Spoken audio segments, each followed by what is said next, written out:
आत्मा की 10 दिनों की यात्रा। गरुड़ पुराण के अनुसार मृत्यु के बाद आत्मा की स्थिति। एक दिन विंतानंदन गरुड़ भगवान विष्णु के सामने हाथ जोड़कर अत्यंत विनम्रता के साथ प्रश्न करते हैं।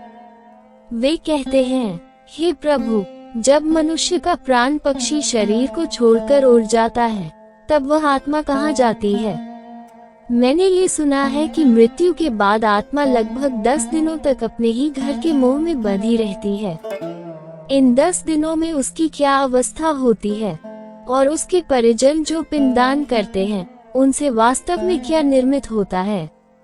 गरुड़ के इस प्रश्न को सुनकर भगवान विष्णु गंभीर स्वर में उत्तर देते हैं, हे खगेश्वर, तुमने अत्यंत गुह्य, गोपनीय और गहरे रहस्य से भरा हुआ प्रश्न किया है। अब तुम ध्यान पूर्वक सुनो। मैं तुम्हें पापी और पुण्यवान दोनों प्रकार के मनुष्यों की मृत्यु के पश्चात होने वाली अवस्था का वर्णन करता हूँ। प्रथम चरण, मृत्यु के 1 घंटे से लेकर दाह संस्कार तक। भगवान विष्णु कहते हैं कि मृत्यु के तुरंत बाद आत्मा शरीर से अलग हो जाती है, लेकिन वह तुरंत बहुत दूर नहीं जा पाती।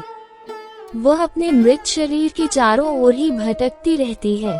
अंगुष्ठ मात्र शरीर। देह त्यागने के बाद जीवात्मा का आकार अंगूठे के समान हो जाता है, अर्थात वह मनुष्य के हाथ के बड़े अंगूठे के बराबर हो जाती है। इस शरीर को वायवीय शरीर या लिंग शरीर कहा जाता है। यह न स्थूल होता है और न ही पूरी तरह सूक्ष्म, बल्कि दोनों के बीच की अवस्था होती है।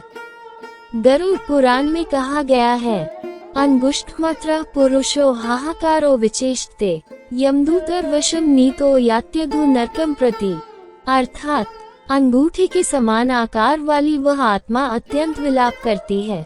वह अपने मृत शरीर को देखती है और बार बार उसमें प्रवेश करना चाहती है, किंतु यमदूत उसे रस्सियों से बांधकर अपने वश में कर लेते हैं। शमशान का दृश्य। आत्मा ये सब देखती है कि उसके घर वाले रो रहे हैं, विलाप कर रहे हैं।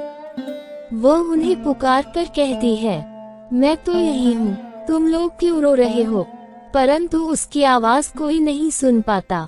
जब मृत शरीर को शमशान ले जाया जाता है और चिता पर रखा जाता है, तब आत्मा अग्नि से भयभीत होकर कुछ दूर हट जाती है, किंतु देह मोह और माया के आकर्षण से वह फिर लौट आती है।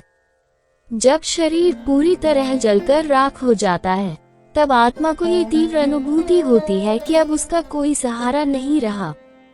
तभी उसे भयंकर भूख और प्यास लगती है।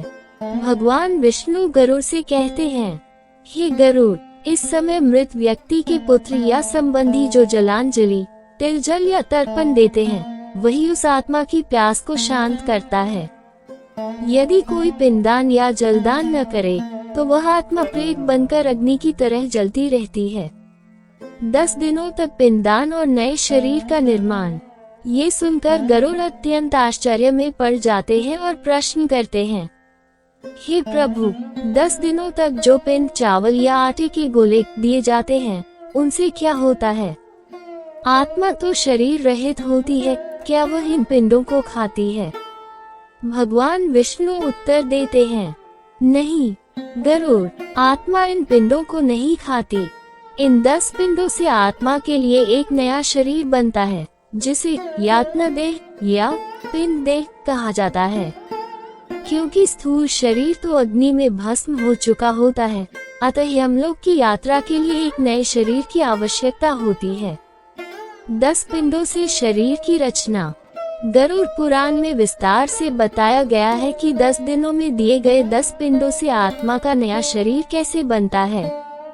प्रथमहि यः पिंडेन मूर्धा प्रजायते, ग्रीवा स्कंधो द्वितीयेन तृतीयेन हृदस्थलम्। अर्थात पहला दिन प्रथम पिंड आत्मा का सिर मस्तक बनता है। दूसरा दिन द्वितीय पिंड गर्दन और कंधे बनते हैं। तीसरा दिन तृतीय पिंड हृदय और वक्षस्थल का निर्माण होता है। चौथा दिन चतुर्थ पिंड पीठ बनती है। 5वां दिन पंचम पिंड नाभि उत्पन्न होती है। छठा दिन षष्ठ पिंड कमर और नितंब का निर्माण होता है। 7वां दिन सप्तम पिंड जननांग बनते हैं। 8वां दिन अष्टम पिंड जांघें बनती हैं। 9वां दिन नवम पिंड घुटने और पैर बनते हैं। 10वां दिन दशम पिंड शरीर में भूख, प्यास, मांस और रक्त का संचार होता है। 10वां दिन और घर के मोह का त्याग। भगवान विष्णु कहते हैं, हे गरुड़, इन 10 दिनों तक आत्मा अपने घर की छत के कोने, दरवाजे या चौराहे पर बैठी रहती है। वह अपने पुत्र पुत्रियों को देखने के लिए अत्यंत व्याकुल रहती है। 10वें दिन जब पिंड देह पूर्ण रूप से बन जाती है, तब आत्मा को चलने फिरने की शक्ति मिलती है। ये शरीर अत्यंत दुर्बल और संवेदनशील होता है। इसे प्रेत शरीर कहा जाता है। नई देह प्राप्त करने के बाद आत्मा ये समझ जाती है कि अब संसार से उसका संबंध समाप्त हो चुका है। गरुड़ पुराण में कहा गया है, ततो देहम वाप्नोति यममार्गस्य योग्यकम भुंक्ति पिंडमयम देहात् कर्मजम सुख दुःखम। अर्थात पिंडदान के कारण आत्मा को यममार्ग पर चलने योग्य शरीर मिलता है और उसी शरीर से वह अपने कर्मों के अनुसार सुख दुख भोगती है। 11वें और 12वें दिन का महत्व। 10वें दिन के बाद जब 11वें और 12वें दिन श्राद्ध, शांति कर्म और वृषोत्सव बैल दान किया जाता है, तब आत्मा प्रेत अवस्था से मुक्त हो जाती है। इसके पश्चात उसे पितृलोक या यमपुरी की यात्रा की अनुमति मिलती है।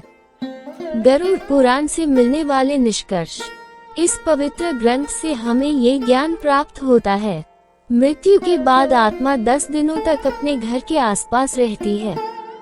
परिजनों द्वारा दिया गया पिंड और जल ही उसका एकमात्र आहार होता है।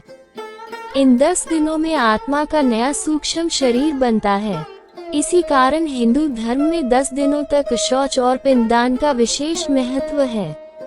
अंत में भगवान विष्णु कहते हैं, जिस पुत्र के पिंडदान से माता पिता इन 10 दिनों की यंत्रणा से मुक्त होकर नया शरीर प्राप्त करते हैं, वही पुत्र वास्तव में धन्य है।